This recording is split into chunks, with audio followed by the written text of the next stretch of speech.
할렐루야.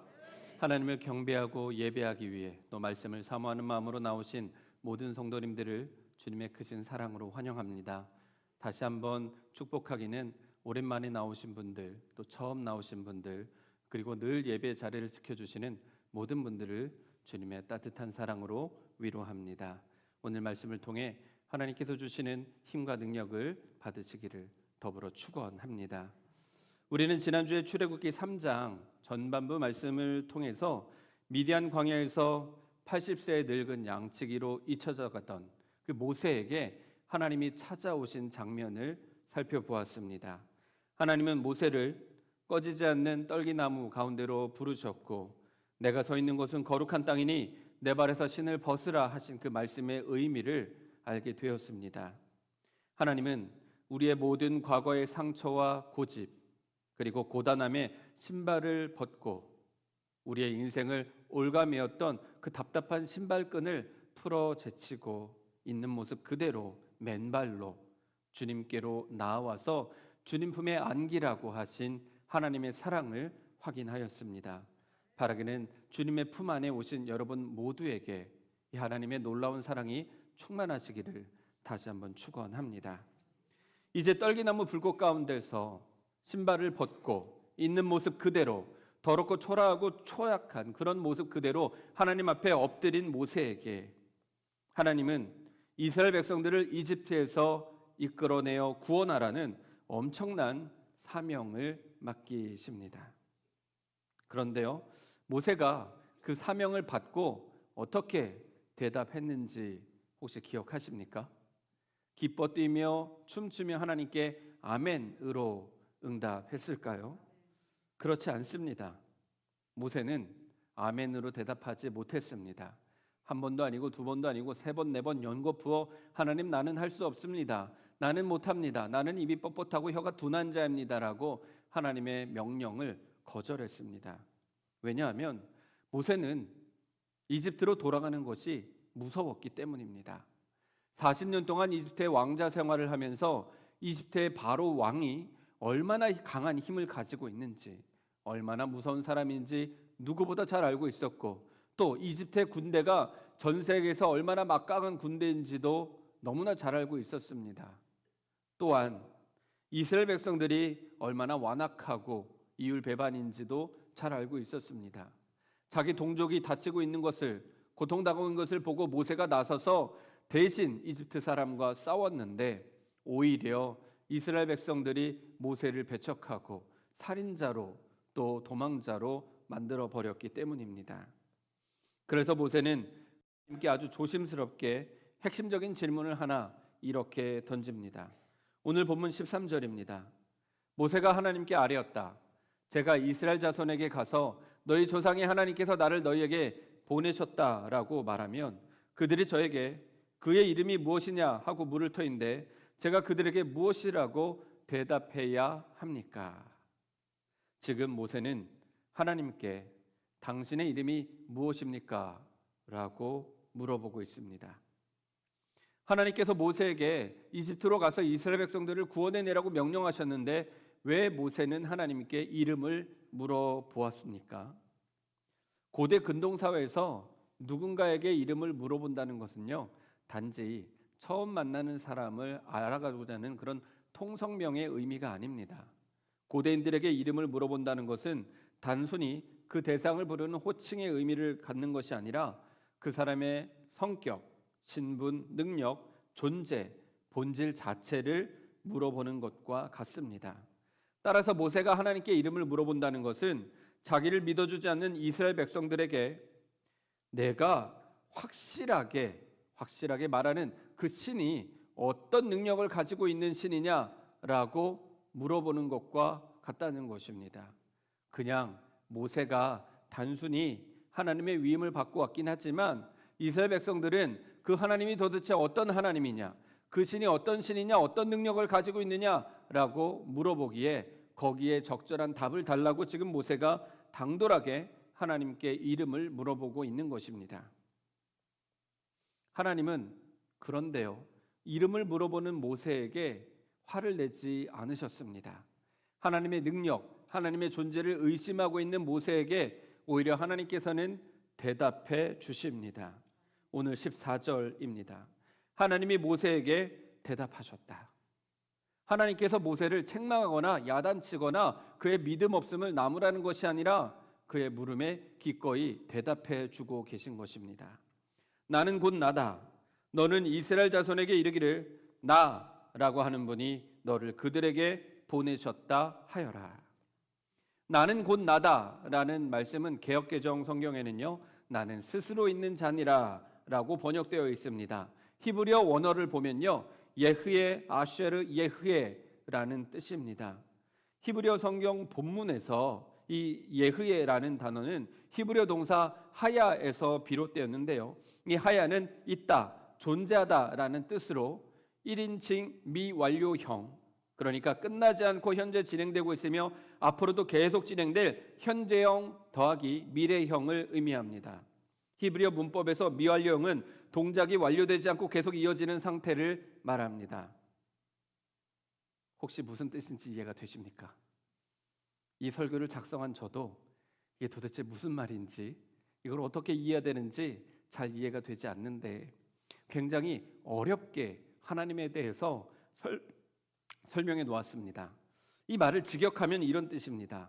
나는 어제도 있었고 오늘도 있었고 내일도 영원히 존재하는 자이다, 이런 뜻이랍니다.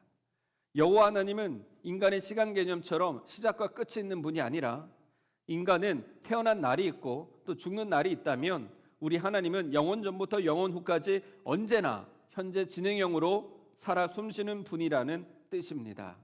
또 하나님은 절대적인 자존성을 가지신 분입니다. 세상의 모든 만물, 하늘의 별과 바다, 그리고 우리 모든 사람은 하나님에 의해서 지음받은 피조물이지만 하나님은 지음받은 존재가 아니며 스스로 존재하시는 분, 오직 하나님만이 단 스스로 이 땅 가운데 완전히 독립적으로 존재하시는 분이라는 그런 의미입니다. 이 세상 모든 만물이 생겨날 수 있는 궁극적 원인이 바로 스스로 계신 분 여호와 하나님이라는 뜻입니다. 굉장히 어렵죠? 이런 하나님에 대한 정의를 조직신학적 그리고 철학적 이해라고 설명하고 있습니다.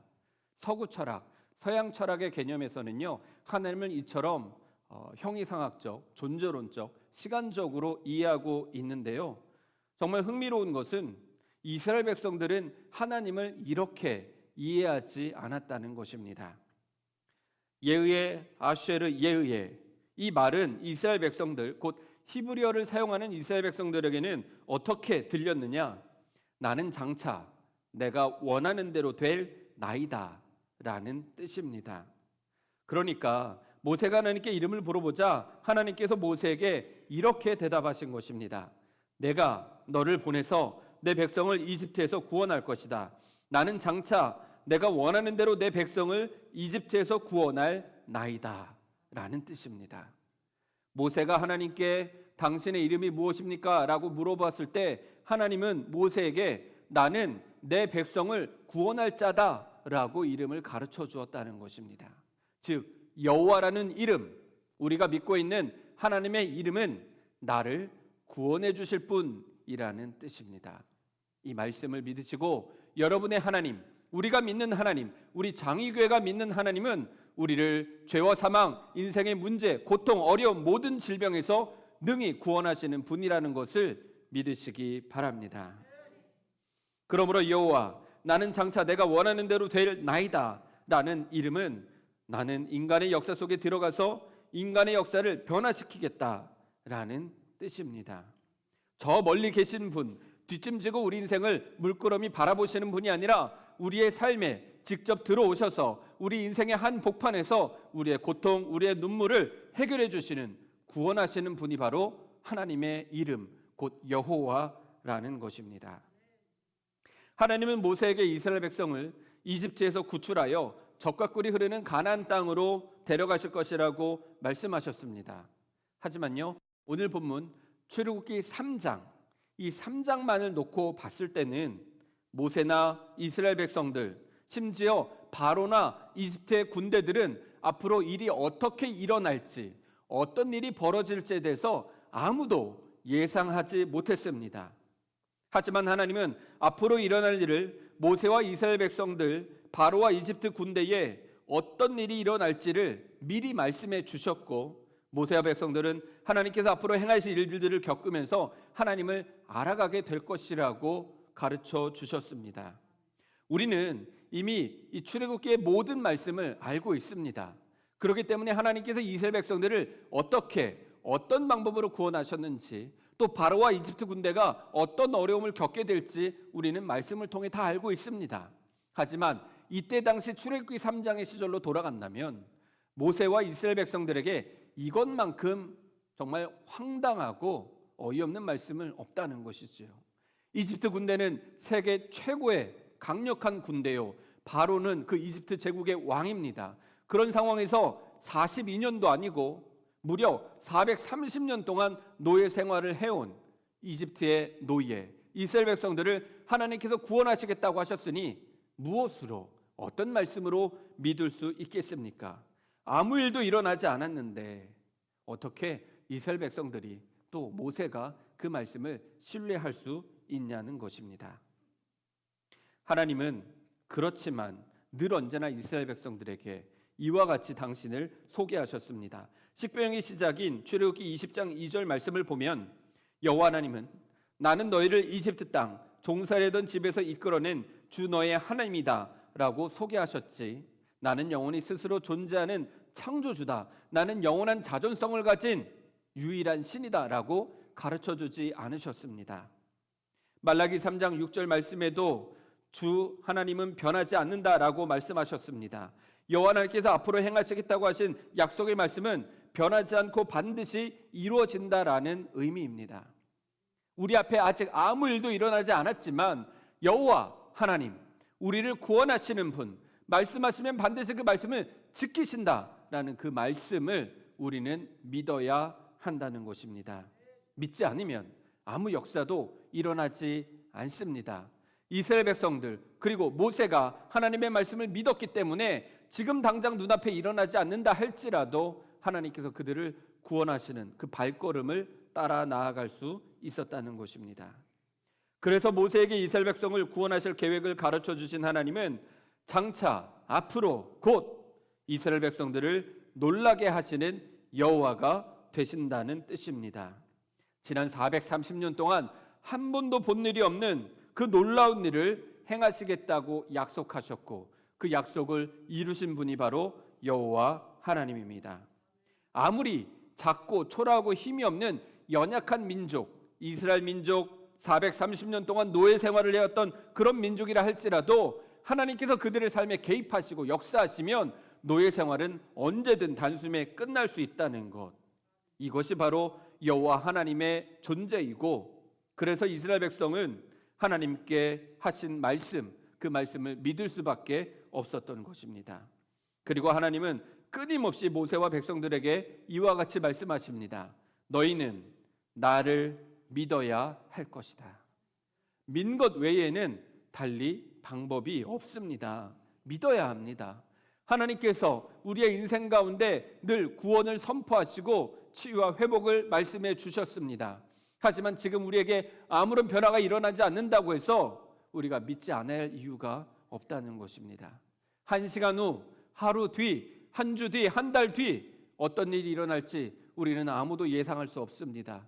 그것은 오직 하나님만이 알고 계십니다. 그 하나님의 이름이 여호와, 내가 내 백성을 내 마음대로 내 뜻대로 구원할 자이다 라고 가르쳐 주셨기 때문에 우리는 하나님을 믿음으로 구원의 발걸음을 행진해야 한다는 것입니다. 이와 같은 미래적 하나님, 앞으로 일어날 구원을 이루실 하나님은 당시 고대 사회에서는 매우 충격적인 사실이었습니다. 왜냐하면 고대 사회, 이집트 사회는 매우 보수적이어서 기존의 계급 사회가 반드시 유지되고 지켜져야 됐기 때문입니다. 하늘의 신에게도 위계 질서가 있고 동물 간에도 질서가 있습니다. 하물며 인간 사회에도 위계가 있었고 그 위계는 반드시 지켜져야 했다는 것입니다. 고대 이집트의 모든 종교는 인간 사회의 계급 질서를 유지하는 역할을 하기도 했습니다. 그렇기 때문에 하나님께서 이스라엘 백성들을 구원하시기로 노예 생활을 끝내시고 이집트를 멸망시키시기로 하신 것은 지구상에서 가장 놀라운 혁명적인 사건이라 할 수 있습니다. 하나님께서 이스라엘 백성들에게 내려오시면 가장 힘없고 싸울 수 있는 군사 한 명도 없는 그 노예의 민족이 자유인이 된다는 것, 그리고 그 노예를 부리던 이집트가 단숨에 망하게 된다는 것, 이것은 바로 하나님만이 하실 수 있는 혁명적 사건이라는 것입니다. 하나님은 이스라엘 백성들을 구원하시기 위해서 어떤 일까지도 하셨습니까? 눈앞에 바다가 갈라지게 하셨습니다. 하늘에서 만나가 40년 동안 내리게 하셨습니다. 반석에서 물이 나게 하셨습니다. 하물며 저 하늘의 태양과 달과 별이 멈추게까지도 하셨습니다.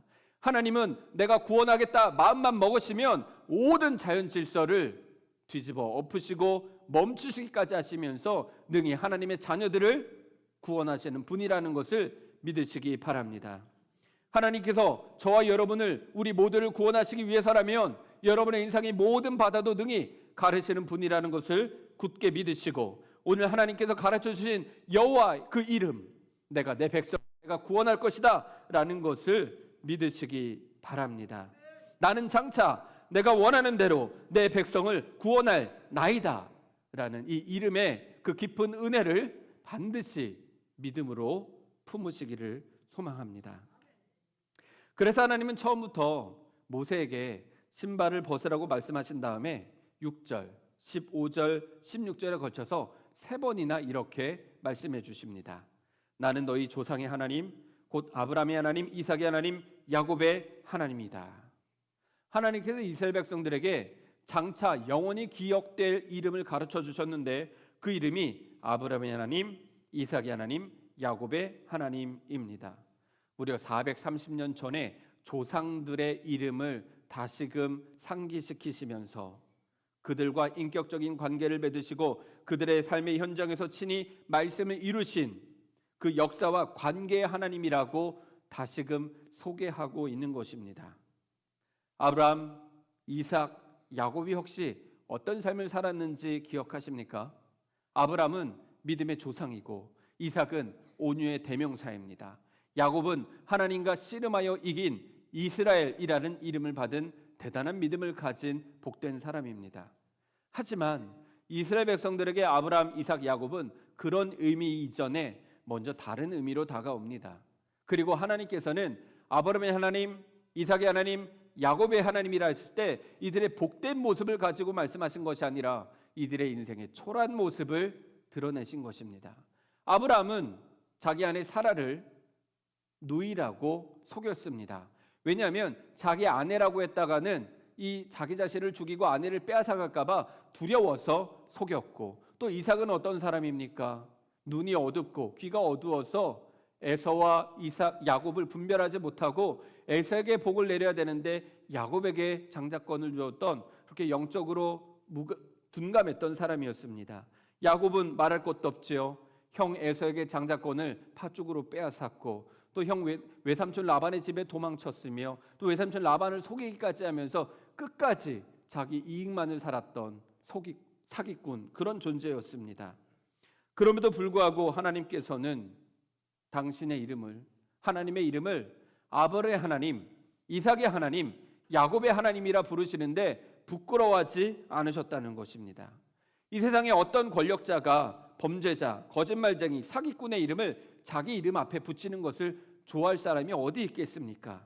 그렇지만 하나님은 그 흠집투성이 인생, 연약하기 짝이 없고 부끄럽고 초라한 인생, 아브라함, 이삭, 야곱을 이름 앞에 붙이신 것입니다. 그리고 내가 곧 아브라함의 하나님이다, 내가 곧 이삭의 하나님이다, 내가 곧 야곱의 하나님이다 라고 말씀하고 계신 것입니다.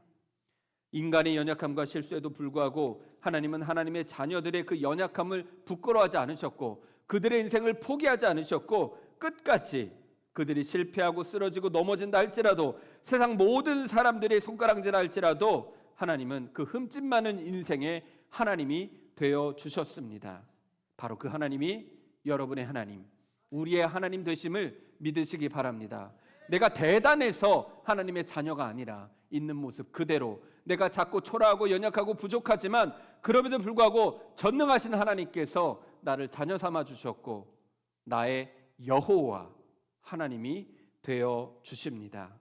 이 위대한 하나님의 사랑, 그칠 줄 모르는 구원의 그 크신 은혜가 우리 안에 다시 한번 충만하기를 간절히 소망합니다.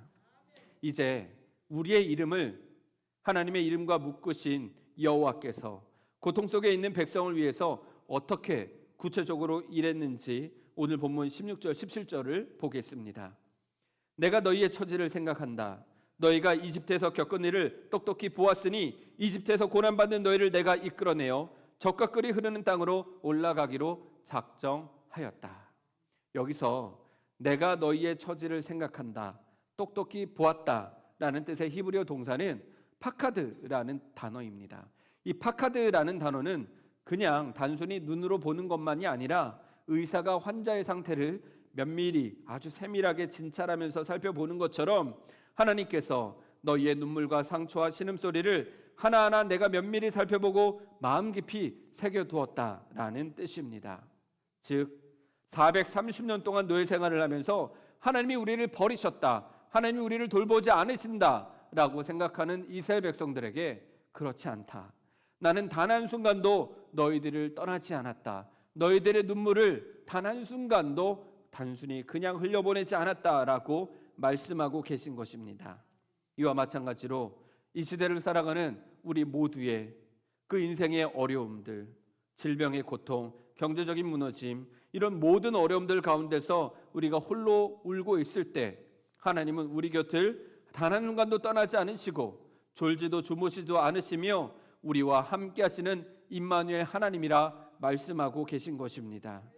하나님께서 우리의 고통을 다 알고 계십니다. 그리고 지금 구원의 역사를 써내려 가고 계십니다. 하나님께서 지금 우리와 함께 계심을, 여러분과 함께 계심을, 병상에 누워있는 모든 환우들과 함께 있음을, 고통 가운데 어려움을 겪고 있는 모든 성도님들과 함께 계심을 믿어 의심치 마시기 바랍니다. 이렇게 고통을 살피신 하나님께서 오늘 18절에 이와 같이 한 번 더 말씀하십니다. 히브리 사람의 주 하나님이 우리에게 나타나셨으니 이제 우리가 광야로 사흘 길을 걸어가서 주 우리 하나님께 제사를 드려야 하니 허락하여 주십시오 하고 요구하여라. 하나님께서 우리를 구원하심에 있어서 우리가 하나님께 해야 할 것이 있다는 것입니다. 그것이 무엇이냐? 바로 사흘 길을 걸어가서 하나님께 제사, 곧 예배해야 한다는 것입니다. 그런데 왜 하필 3일 72시간의 길인지 아십니까? 그냥 단순히 이 3일이라는 시간은 물리적 72시간을 말하는 것이 아닙니다. 이집트의 우상 숭배와 430년 동안 묵은 노예 생활의 그 모든 과거의 속박으로부터 완전히 벗어나야 한다는 강력한 하나님의 철저한 의지와 분리를 상징합니다. 예수님께서 십자가에 달려 죽으셨습니다. 그리고 사흘 후에 부활하셨습니다. 이 사흘이라는 의미는 완전한 죽음, 완전한 분리를 의미합니다. 마찬가지로 이스라엘 백성들도 이집트의 우상 숭배 문화, 노예 습성에서 완전히 분리되고 차단되어야 한다는 그 상징적인 의미로 사흘 길을 광야로 나아가야 한다고 말씀하신 것입니다. 악한 영은 늘 우리에게 타협합니다. 그래, 교회 가, 예수 믿어. 하지만 굳이 그렇게 유별나게 신앙생활 할 필요가 있냐? 한 발은 세상에 걸치고 교회에 한 발 걸치고 적당히 타협하면서 살아도 된다라는 것이 악한 영들의 속삭임입니다.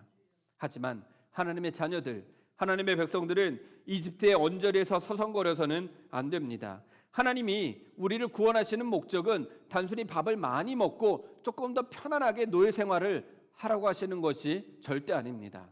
모든 노예 생활에서 완전히 끊어 분리내어 온전히 자유인으로 세상에서 살아가게 하시기 위한 하나님의 예배자가 되게 하시기 위한 하나님의 뜻이라는 것입니다.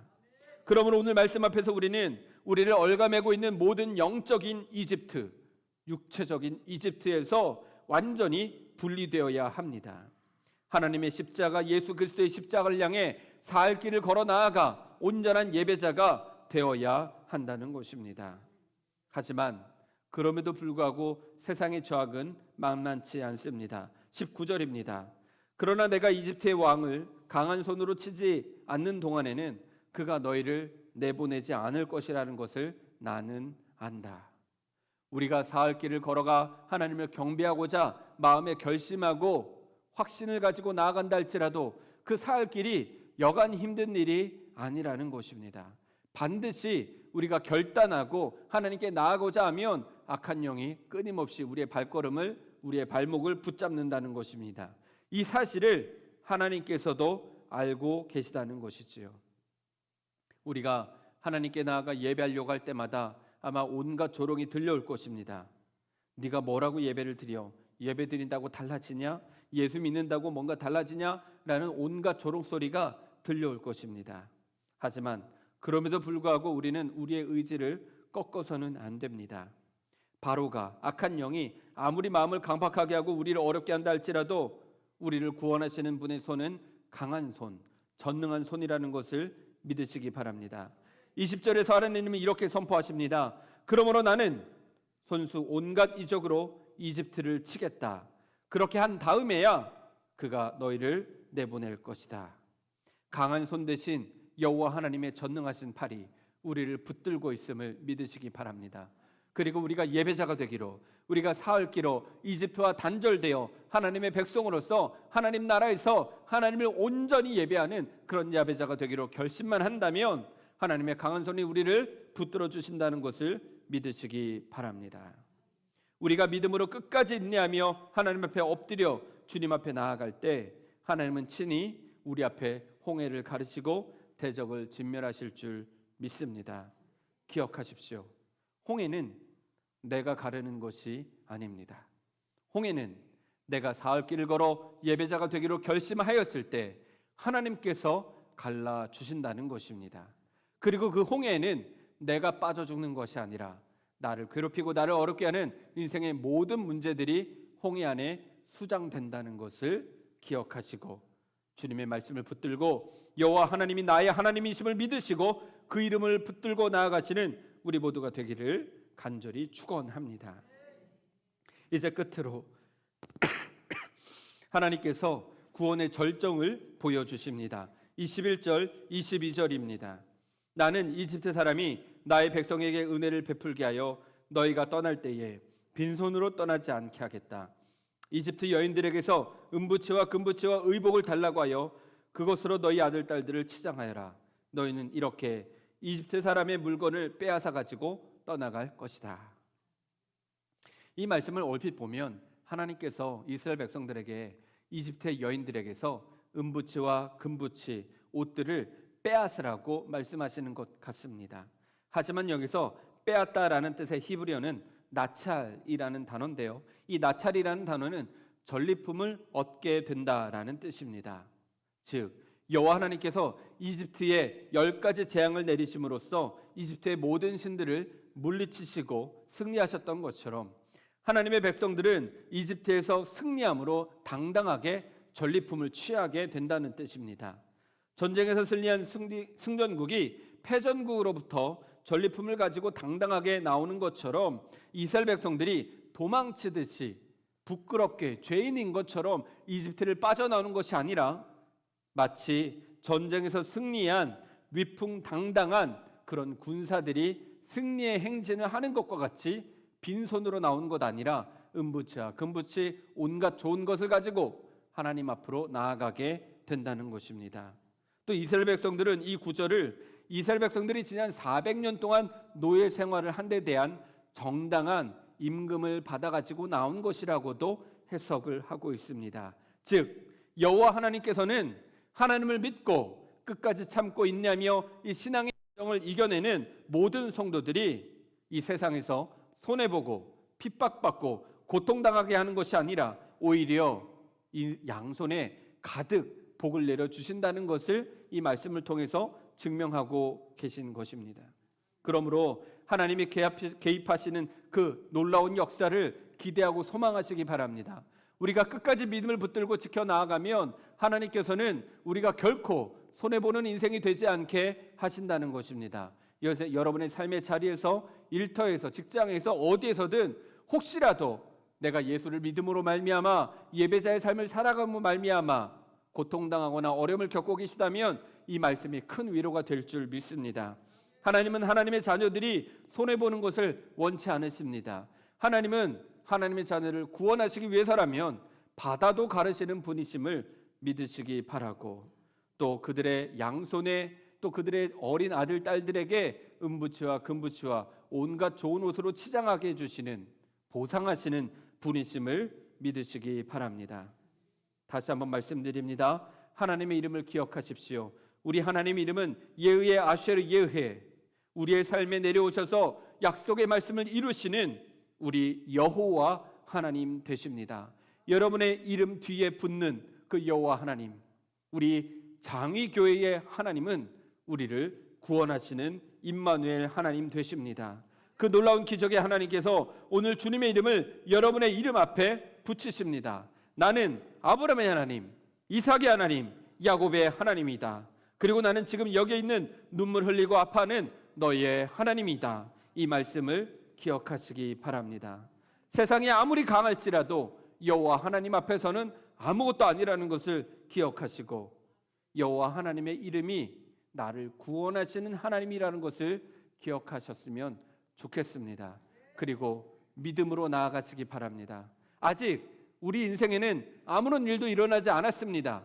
하지만 여호와라는 이름 안에는 앞으로 일어날 구원의 역사하심이 약속으로 담겨 있다는 것입니다. 이 출애굽기의 구원의 역사의 말씀이 여러분의 삶에도 동일하게 일어나기를, 여러분의 인생의 모든 바다, 그것이 질병의 바다이든 물질의 고난의 바다이든 관계의 바다이든 어떤 바다든지 여호와 이름을 붙들고 살 길을 걸어 나간다면 반드시 그 바다를 가르시고 그 마른 땅을 걷게 하시는 분이라는 것을 믿으시고, 오늘도 주님의 말씀을 붙들고 여호와 하나님 이름을 붙들고 나아가는 우리 모두가 되기를 주의 이름으로 간절히 축원하고 축복합니다. 기도하겠습니다. 좋으신 하나님, 우리에게 여호와라는 이름을 주셨고 그 이름이 나를 구원하시는 하나님이시라는 것을 깨닫게 해주심 감사합니다. 하나님, 우리 인생의 바다가 갈라지게 하여 주시옵소서. 그 바다가 갈라지지 않는다면 예수님과 함께 물 위를 걷게 하여 주시옵소서. 하늘의 별도 달도 멈추게 해주시고 인생의 모든 어려움도 주님께서 능히 감당케 하여 주셔서 강한 손, 전능하신 손으로 우리의 인생을 친히 구원하여 주시옵소서. 특별히 육신의 질병으로 인해 병상 가운데 누워있는 모든 성도님들을 기억하여 주셔서 주님께서 능히 고치시고 치유하시고 회복하셔서 그들의 하나님이 여호와 하나님, 구원하시고 살리시는 하나님이심을 경험케 하여 주옵소서. 주여, 여호와 하나님을 만나고 보고 듣고 경험하는 복된 6월 남은 2026년이 되게 하여 주시옵소서. 이 모든 말씀을 믿고 감사드리며 예수님의 이름으로 축복하며 기도합니다. 아멘.